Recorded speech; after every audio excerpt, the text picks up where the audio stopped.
শুটকি ভর্তা বানাবো দেখে আমি শুটকিটা ভেজে এনেছি, আর রসুনটা কাঁচা দিলে আমাদের গন্ধ লাগে তাই ভেজে নিয়েছি।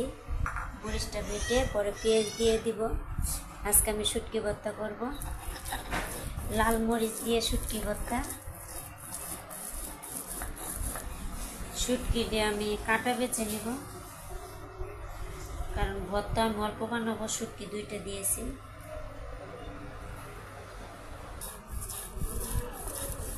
হাত জ্বলবে দেখে আমি চামিচ নিয়েছি।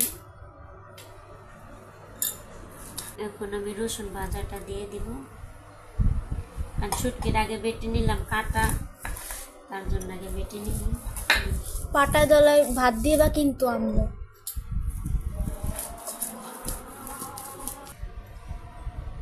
এখন আমি পেঁয়াজ শেষে দিতে পারি নাই, কারণ শেষে দিলে মরিচের দিয়ে ছিটে গায়ে লাগবে, এর জন্য আমি পেঁয়াজগুলো কুচি করে দিয়েছি।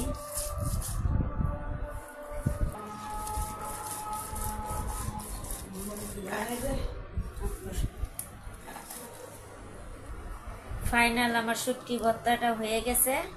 এখন শুটকি ভর্তা খাবো, পাটা ভাত মুছে খাবো না, তা কি করে হয়? এখন আমি পাটা ভাত মুছে খাবো। এটা আমি পাটা ভাতটা মুছে এখন খাবো। এখন আমি ভাতটা খেয়ে দেখবো। বিসমিল্লাহ।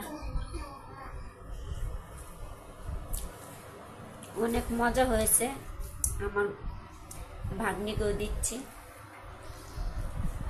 তাই আমার ভিডিওটি ভালো লাগলে সবাই লাইক কমেন্ট শেয়ার করে দেবেন, আমার পাশে থাকবেন। তো সবাই সুস্থ থাকবেন, ভালো থাকবেন। আল্লাহ হাফেজ।